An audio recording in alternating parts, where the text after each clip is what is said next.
आज मैं तुम्हें एक ऐसी कहानी सुनाने वाला हूँ जिसमें दिखता है सब कुछ परफेक्ट, लेकिन छुपा है एक खतरनाक राज। एक घर, एक नौकरी और एक लड़की जिसकी जिंदगी बदलने वाली थी, लेकिन डर और रहस्य के बीच फंस गई। ये कहानी है द हाउस मेड की। चलिए कहानी को शुरू करते हैं। सुबह की ठंडी हवा में शहर की सड़कों पर चलते हुए मिली थकी हुई सी अपने अगले इंटरव्यू की तरफ बढ़ रही थी। ये कोई फैंसी जॉब नहीं थी, ना ही उसके पास ज़्यादा उम्मीदें बची थी, लेकिन उसके पास कोई और ऑप्शन भी नहीं था। कहीं रहने की जगह नहीं थी और उसके बैंक अकाउंट में सिर्फ कुछ डॉलर बचे थे। मिली पहले कई जगह काम कर चुकी थी, लेकिन हर बार उसकी ज़िंदगी किसी न किसी मुश्किल में फंस जाती। उसका अतीत साफ नहीं था और उसे जेल में रहने का भी एक्सपीरियंस था। लोग इस बात को जानते ही थे और इसीलिए उसे अच्छी नौकरी नहीं मिलती थी, लेकिन उसके अंदर अभी भी एक उम्मीद जिंदा थी कि शायद किसी दिन उसे एक मौका मिलेगा और वो अपनी ज़िंदगी को सही रास्ते पर ला पाएगी। इस उम्मीद के साथ वो पहुंची विंचेस्टर परिवार के घर। ये घर दूर से ही किसी महल जैसा लगता था। बड़े बड़े पेड़, साफ सुथरा लॉन और एक शानदार वाइट बिल्डिंग। मिली ने गहरी सांस ली और गेट पर लगी घंटी दबाई। दरवाज़ा खोला नीना विंचेस्टर ने। वो बहुत ही खूबसूरत और क्लासी औरत थी, महंगे कपड़ों में मुस्कुराती हुई। लेकिन मिली को तुरंत महसूस हुआ कि इस मुस्कान में कुछ अजीब था, जैसे कि वो मुस्कान सिर्फ दिखावे के लिए थी। नीना ने कहा, ओहो, तुम मिली हो। मिली ने सिर हिलाया और धीरे से बोली, जी मैं इंटरव्यू के लिए आई हूँ। नीना ने उसे अंदर बुला लिया। घर अंदर से और भी खूबसूरत था। बड़ी बड़ी पेंटिंग्स, महंगे फर्नीचर और हर चीज़ इतनी परफेक्ट तरीके से सजी हुई थी जैसे किसी मैगजीन से निकली हो। कुछ ही देर बाद नीना के पति एंड्रयू विंचेस्टर भी मिले। एंड्रयू एक स्मार्ट और सोफिस्टिकेटेड आदमी थे। उन्होंने मिली को ध्यान से देखा और कुछ फॉर्मल सवाल पूछे। मिली को लगा कि एंड्रयू नीना से ज़्यादा नॉर्मल और अच्छे इंसान हैं। इंटरव्यू के बाद मिली को तुरंत जॉब मिल गई। उसके दिल में खुशी की एक लहर दौड़ गई। आखिरकार उसे रहने की जगह भी मिल गई और रेगुलर सैलरी भी। नीना ने उसे घर दिखाया और उसका कमरा भी। लेकिन जब मिली ने अपना कमरा देखा तो उसका दिल थोड़ा अजीब तरीके से धड़कने लगा। कमरा छोटा था, लेकिन चलो ये कोई बड़ी बात नहीं थी। असली बात यह थी कि उस कमरे की खिड़की बंद थी और खुल नहीं सकती थी। मिली ने हैंडल घुमाया, लेकिन खिड़की हिली भी नहीं। नीना ने हंसते हुए कहा, ये खिड़की थोड़ी खराब है, चिंता मत करो, तुम्हें इसकी ज़रूरत नहीं पड़ेगी। मिली ने कुछ कहा नहीं, लेकिन उसके मन में पहला शक वहीं से शुरू हुआ। अगले कुछ दिनों में मिली को अपना काम करने में कोई दिक्कत नहीं हुई। उसे घर साफ रखना था, खाना बनाना था और नीना की छोटी छोटी ज़रूरतों का ध्यान रखना था। लेकिन उसने जल्दी ही महसूस किया कि नीना का व्यवहार बहुत अजीब है। कभी कभी नीना बहुत स्वीट हो जाती, मिली से दोस्ती जैसी बातें करती, कहानियाँ सुनाती, लेकिन अचानक ही बिना किसी वजह के गुस्सा हो जाती और मिली को बेकार की बातें सुनाने लगती। एक बार मिली ने खाने में नमक थोड़ा ज़्यादा डाल दिया। उस दिन नीना ने इतना गुस्सा किया कि जैसे कोई बहुत बड़ी गलती हो गई हो। उसने चिल्ला चिल्ला कर मिली को इंसल्ट किया और फिर अगले ही पल हंसने लगी जैसे कुछ हुआ ही ना हो। मिली ने सोचा कि शायद ये मूड स्विंग है, लेकिन धीरे धीरे उसे लगने लगा कि नीना में कुछ तो गड़बड़ है। घर में एक और कैरेक्टर थी, छोटी सी प्यारी सी लड़की सिसेलिया, जो नीना और एंड्रयू की बेटी थी। मिली को उससे थोड़ी सिंपैथी महसूस होती थी। सिसेलिया चुपचाप रहती थी, कम बोलती थी और कभी कभी अजीब बातें करती थी। जैसे एक बार उसने मिली से कहा, मम्मी पापा वैसे नहीं हैं जैसे दिखते हैं। मिली चौंक गई, लेकिन उसने इस बात को सीरियसली नहीं लिया। उसने सोचा कि बच्चे अक्सर ऐसी बातें कर देते हैं। लेकिन घर का माहौल सच में नॉर्मल नहीं था। रात में कई बार मिली ने अजीब आवाज़ें सुनी। कभी किसी के तेज कदमों की आहट, कभी दरवाजे की चरमराहट, कभी ऐसा लगता कि कोई विस्पर कर रहा हो। मिली जब भी बाहर जाने की कोशिश करती, नीना उसे कोई ना कोई काम पकड़ा देती, जैसे कि वो नहीं चाहती कि मिली ज़्यादा बाहर जाए। एक शाम मिली बर्तन धो रही थी, तभी एंड्रयू किचन में आया। उसने धीरे से कहा, तुम्हें यहाँ का काम कैसा लग रहा है? मिली ने हिचकिचाकर कहा, अभी तक तो सब ठीक है। एंड्रयू ने उसके चेहरे को गौर से देखा और बोला, अगर कभी भी तुम्हें कुछ अजीब लगे तो मुझसे कहना। मिली ने हल्की मुस्कान दी, लेकिन उसके दिल में सवाल और बढ़ गए। एंड्रयू ऐसा क्यों कह रहा था? क्या वो भी जानता था कि नीना का बिहेवियर नॉर्मल नहीं है?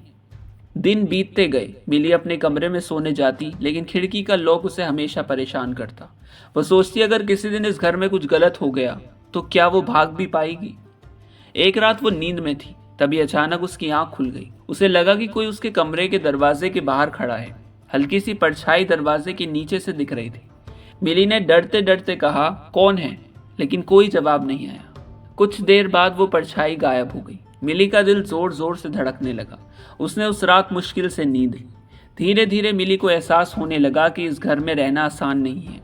नीना के मूड स्विंग्स बढ़ते जा रहे थे। वो छोटी छोटी बातों पर चीखती चिल्लाती और फिर कभी अचानक से बहुत प्यार जताने लगती। मिली को लगने लगा कि नीना उसे मेंटल टॉर्चर कर रही है।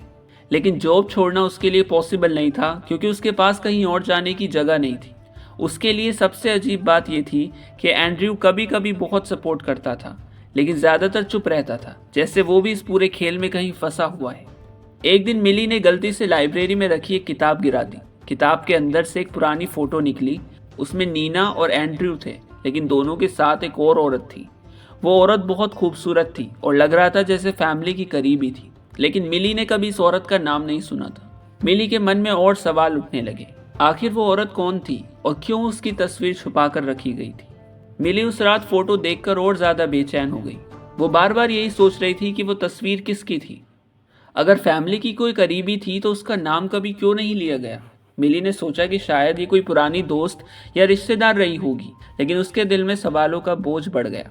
अगले दिन जब वो काम कर रही थी तो उसने कैजुअली नीना से उस औरत के बारे में पूछना चाहा, लेकिन जैसे ही उसने फोटो का जिक्र किया, नीना का चेहरा अचानक बदल गया। उसकी आंखों में गुस्सा और डर दोनों झलक गए और नीना चीखी, हमारे प्राइवेट सामान में ताक झाक करने की तुम्हारी हिम्मत कैसे हुई? मिली घबरा गई। उसने जल्दी से माफी मांगी और कहा कि फोटो गलती से गिर गई थी, लेकिन नीना ने उसे बहुत बुरा भला कहा और धमकी दी कि अगर उसने दोबारा ऐसा किया तो नौकरी से निकाल दिया जाएगा। उस दिन मिली को साफ समझ आ गया कि नीना कुछ छुपा रही है। घर का माहौल और अजीब होता जा रहा था। एंड्रयू अब भी चुप चुप सा रहता, लेकिन कई बार उसकी नज़रों में मिली के लिए सिंपैथी दिखती, जैसे कि वो कहना चाहता हो कि मैं सब समझ रहा हूँ लेकिन कुछ नहीं कर सकता। छोटी बेटी सिसेलिया भी और ज़्यादा बातें करने लगी। एक दिन उसने मिली से कहा, मम्मी बहुत गुस्से में आ जाती हैं, है ना?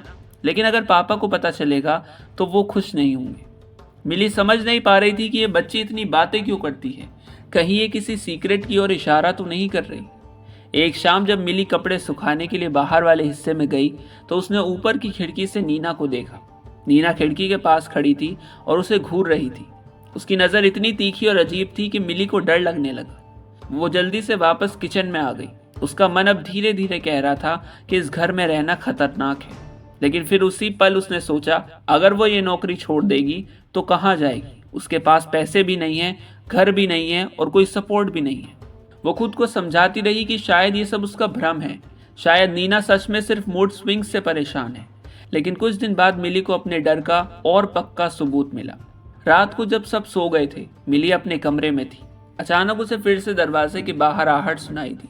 इस बार उसने धीरे से दरवाजा खोला। बाहर हॉलवे में अंधेरा था, लेकिन उसे साफ साफ महसूस हुआ कि कोई अभी अभी वहां से भागा है। उसने हल्की रोशनी में देखा कि हॉलवे के कोने में एक परछाई गायब हो रही थी। मिली डर गई और वापस अपने कमरे में बंद हो गई। उसने पहली बार सोचा कि ये घर शायद नॉर्मल नहीं है। अगले दिन एंड्रयू ने उससे अकेले में बात की और बोला, मिली सब ठीक है ना?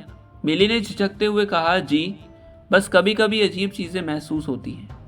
एंड्रयू ने गहरी सांस ली और धीरे से बोला, तुम्हें इस घर में कुछ बातें जाननी चाहिए, लेकिन अभी नहीं। ये सुनकर मिली का डर और जिज्ञासा दोनों और बढ़ गए। आखिर एंड्रयू किस बारे में बात कर रहा था? धीरे धीरे मिली को नीना की असली सच्चाई दिखाई देने लगी।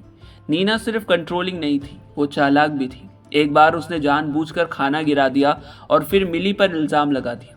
एंड्रयू ने जब देखा तो वो थोड़ा कंफ्यूज हुआ, लेकिन नीना ने इतनी कन्विंसिंगली झूठ बोला कि एंड्रयू भी चुप हो गया। मिली समझ गई कि नीना सिर्फ उसे परेशान करना चाहती है, वो उसके दिमाग से खेल रही है। लेकिन असली झटका मिली को तब लगा जब उसने स्टोरेज रूम साफ करते समय कुछ पुराने बॉक्सेस देखे। उसमें से कुछ पर्सनल चीजें मिली, जैसे पुराने लेटर्स और डायरीज। एक डायरी में किसी और औरत का नाम लिखा था और उसमें कुछ लाइंस थी, एंड्रयू मेरे साथ खुश है, लेकिन नीना को ये पसंद नहीं। मुझे डर है कि नीना कुछ कर बैठेगी। मिली ने यह पढ़ते ही समझ लिया कि फोटो में जो औरत थी शायद ये उसी की डायरी है, और लगता है कि उस औरत और एंड्रयू के बीच कुछ रिश्ता रहा होगा। मिली को शक होने लगा कि नीना ने उस औरत के साथ कुछ गलत किया होगा। एक दिन रात को फिर से अजीब घटना हुई। मिली सो रही थी, तभी उसकी आंख खुली। इस बार उसे साफ महसूस हुआ कि उसके कमरे का दरवाजा थोड़ा सा खुला हुआ है। जैसे किसी ने धीरे से धक्का दिया हो। उसने तुरंत लाइट ऑन की, लेकिन वहां कोई नहीं था।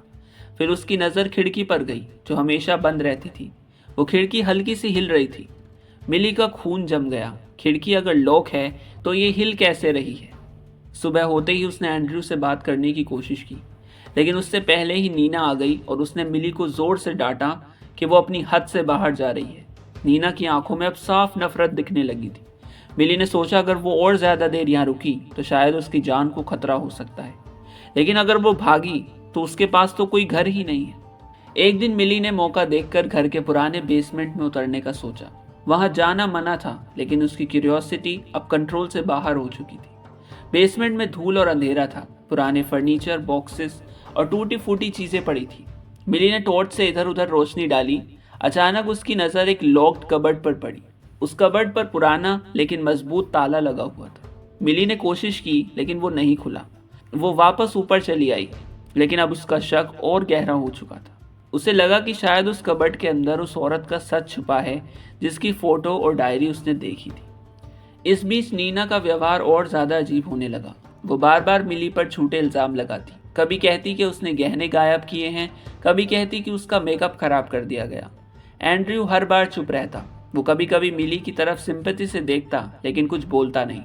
मिली को लगने लगा कि एंड्रयू नीना से डरता है। फिर एक रात जब सब सो रहे थे, मिली को आवाज आई कि नीना और एंड्रयू किसी बात पर जोर जोर से झगड़ रहे हैं। नीना चिल्ला रही थी, तुम फिर से उसी औरत की बात कर रहे हो। मैंने कहा था ये सब खत्म हो चुका है।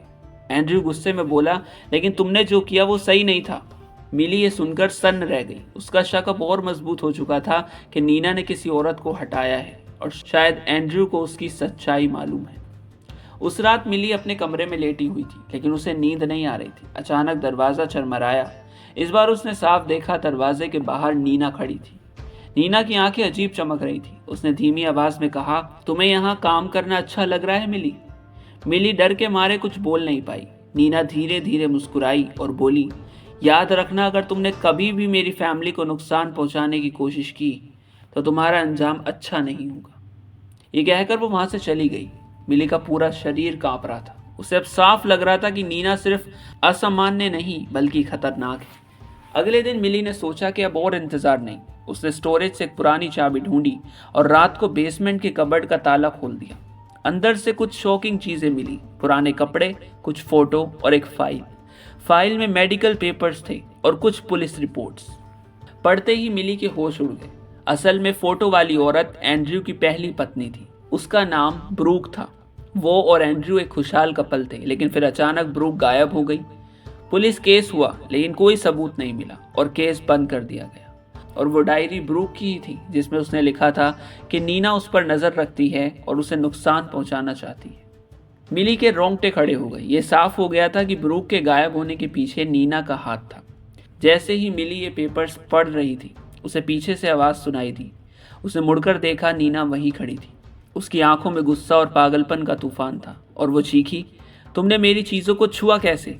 मिली डर के मारे पीछे हटने लगी, लेकिन नीना पास आती गई। नीना बोली, तुम भी वही गलती कर रही हो जो उसने की थी। तुम्हें लग रहा है कि तुम मेरे रास्ते में खड़ी हो सकती हो। नहीं मिली, मैं तुम्हें इस बार नहीं छोड़ूंगी। मिली को लगा कि अब उसकी जान सच में खतरे में है, लेकिन मिली सिर्फ एक सिंपल मेड नहीं थी। उसका अतीत भी डार्क था। जेल में रहने का एक्सपीरियंस और सर्वाइवल स्किल्स उसके अंदर थी। जब नीना ने उस पर हमला करने की कोशिश की, मिली ने हिम्मत दिखाई। वो बच निकली और जोर जोर से एंड्रयू का नाम पुकारा। एंड्रयू दौड़ कर आया। जब उसने देखा कि नीना सच में मिली को नुकसान पहुंचाने वाली थी, तो आखिरकार उसने सच्चाई स्वीकार की। एंड्रयू ने चिल्लाकर कहा, बस करो नीना, मैं अब और नहीं सह सकता। मिली ने जल्दी से ब्रूक वाली फाइल एंड्रयू को पकड़ा दी। एंड्रयू ने सब पढ़ा और उसका चेहरा पीला पड़ गया। उसे अब पूरा यकीन हो गया कि नीना ही ब्रूक की गुमशुदगी के पीछे है। एंड्रयू ने आखिरकार पुलिस को बुलाया। नीना को अरेस्ट कर लिया गया। वो अब भी चिल्ला रही थी, सब झूठ है, ये सब मेरी साजिश के खिलाफ है। लेकिन सबूत बहुत मजबूत थे। ब्रूक की कहानी सामने आ गई। मिली को भी अब समझ आ गया था कि वो बेवजह डर नहीं रही थी। नीना सच में खतरनाक थी और अगर समय रहते सच सामने नहीं आता तो शायद उसकी जान चली जाती। तो यहीं पर ये कहानी द हाउसमेट खत्म होती है। एक यंग लड़की जिसका अतीत कभी मुश्किलों से भरा था, कैसे एक खतरनाक औरत के सामने खड़ी हुई, कैसे उसने अपने डर को हिम्मत में बदला और कैसे सबसे खूबसूरत दिखने वाला घर असल में सबसे खतरनाक सीक्रेट्स छुपाए बैठा था। ऐसी और कहानियों के लिए हमारे चैनल को सब्सक्राइब करें।